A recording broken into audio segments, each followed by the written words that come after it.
1 Coríntios capítulo 5, verso 7, diz assim: Lançai fora o velho fermento, para que sejais nova massa, como sois de fato sem fermento, pois também Cristo, nosso Cordeiro Pascal, foi imolado.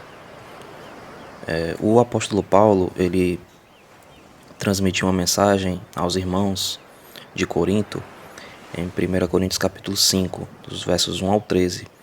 Ele estava corrigindo os irmãos de Corinto quanto à tolerância que eles estavam tendo em um caso de um filho que estava tendo um relacionamento amoroso com a mulher de seu pai, com sua madrasta. Diante de um caso como esse, os coríntios eles deveriam corrigir rigorosamente a pessoa que cometeu esse ato.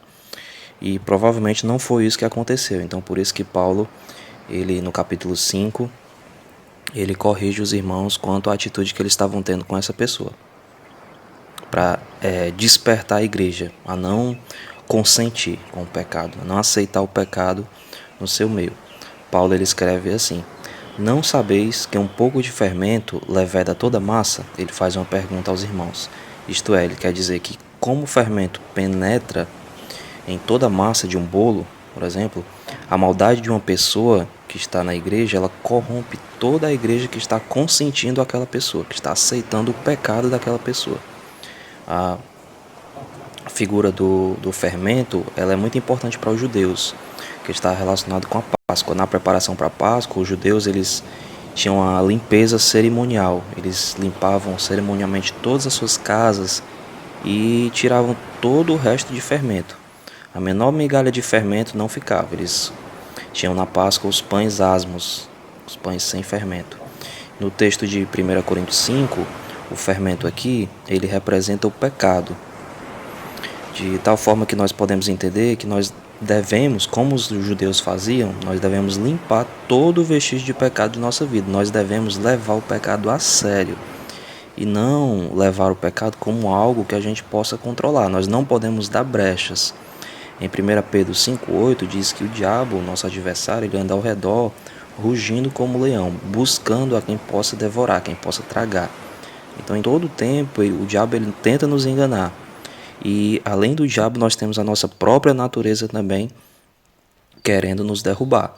O engano, ele não vem de uma forma perceptível. O engano, como o próprio nome diz, é algo que tem aparência de verdade. Parece ser verdade, parece ser bom, mas não é verdade.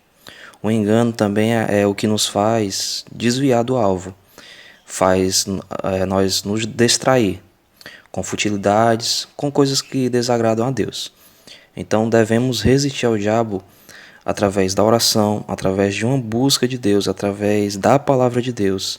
E devemos resistir às tentações. Em 1 Coríntios 10, 13, fala que o Senhor sempre nos dá um escape.